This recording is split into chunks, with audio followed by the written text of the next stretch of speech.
What's up? Welcome back to my channel, or for the first time if you're new, I'm Sylvan, and today I'm going to be reacting to Ashveil's character trailer, The Wolf is Coming. I'm very excited to see what this is like. I really enjoy Ashveil's vibe, both the goofy side and the more intriguing, mysterious, and of course, as always, Star Rail trailers are always super stylish. So I'm just excited to get into it. Feel free to like and subscribe if you enjoyed the video, leave a comment in your thoughts. Consider becoming a channel member if you want to support me just a little bit extra. Stop by my streams if you're interested. I stream every Tuesday and occasionally other times. And let's get into this. I'm very excited to see what we get out of this. Pass on the happiness? This is already quite concerning. Okay, we've got sort of a, like, werewolf mafia type thing. Eliminated players face true death? Why is this so spooky?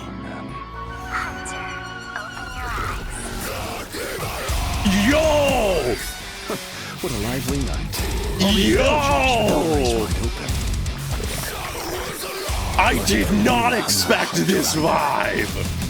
As fellow beasts, then, let's fight to the fellow beasts? Holy shit! I fucking love this already! I did not expect this to go this hard. I was expecting something cool, something hype, but not this. I love the mix of vibes.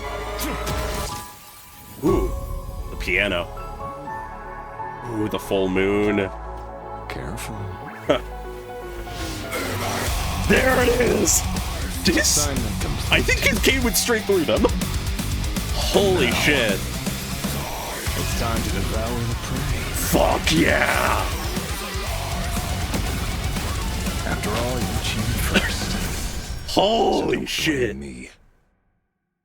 That went unnecessarily hard. This went way harder than it had any right to, but I love that. The heavy metal with the moments of quieter, more subtle, just piano and more mysterious tone is such a good dichotomy. It's so good for Ashveil's vibe. We don't get much of his goofy side here, but I think that's for the best, as really what we're seeing here, rather than the dichotomy of his mysterious side and his goofy side, is more of this full picture of the mystery underlying him and the powerful, dangerous darkness underneath it. We don't really get to see more of what that darkness exactly is, but we do see deeper into it. Even just in shots like this, his coat hanging over his shoulders, becoming almost like wing claws with eyes in the shadows. He's a man who appears to be fairly normal and mundane on the surface, even a bit goofy, bad at his job, whatever you may describe him as. But in reality, I think the perfect way to describe him is a wolf in sheep's clothing. You meet him and you see him be this goofy guy, or even just trying to be a competent detective, and he doesn't necessarily seem that strange, but you get a glimpse underneath, and you see the beast within, the wolf within. But to get into the actual content of the trailer a little bit,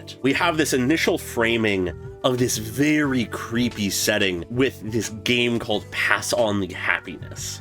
We get the rules here. There was more to read than I could get in the initial run through, but looking at it here, it very much is presenting this as sort of indoctrination propaganda type stuff, with the transmitters being the good guys that you can trust completely. Do not question them. The recipient being essentially the person that is the victim here, the person that in the trailer Ashveil is trying to save. They don't possess any special abilities. They are to remain seated, and they simply are to wait quietly for the arrival of happiness. Meanwhile, the hunter is the villain, the bad guy. They kill people, and you shouldn't trust the hunter.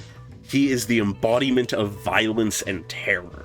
He is scary. He's a monster. Do not trust him. Trust us. You can trust us completely. We're the good guys. Now just wait for happiness. It is very cult-like in its presentation. But I feel like there is more to the idea of Ashveil being framed as the villain here than just this sort of cult-like propaganda. I think it once again alludes to this darkness underneath the surface related to him. There is this other thing that he has either control over or draws power from or has some kind of pact with. I still have it in the back of my mind that he maybe has some connection to like the veracity or something like that, with all of the sort of imagery of abyssal maws consuming things. It sort of just speaks to me.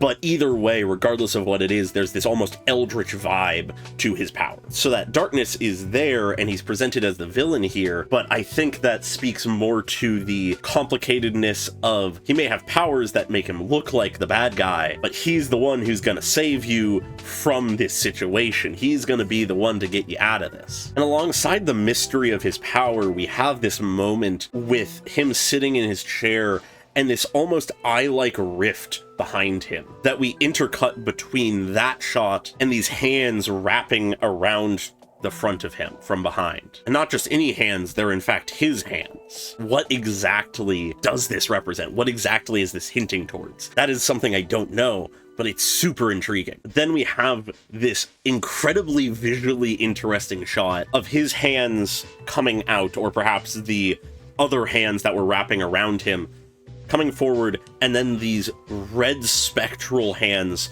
coming out from between them to wrap and interlock with the other hands before twisting and essentially tearing open this rift eye thing again as the metal music comes in. It very much feels like him calling upon this otherworldly, almost eldritch force, tearing the rift open to draw on its power. And as he prepares for battle against these good guys, these countless monstrous maws begin just sort of pooling out of the walls and floor as he refers to not only them but himself as a beast. They are all beasts, and like beasts, they shall fight to the death. And from that point on, he very much becomes the monster, the thing hunting the rest of the monsters. He is the dominant beast, the predator in this scenario, something that even the person he's trying to save fears, up until the moment that he actually saves them. And even actually, when he lets them go to drift down to the ground, there's this little heart that appears between them. There's a certain infatuation with him. It's essentially the closest thing to a joke in this entire trailer, but I do think it once again speaks to this inner intrigue and mystery related to him.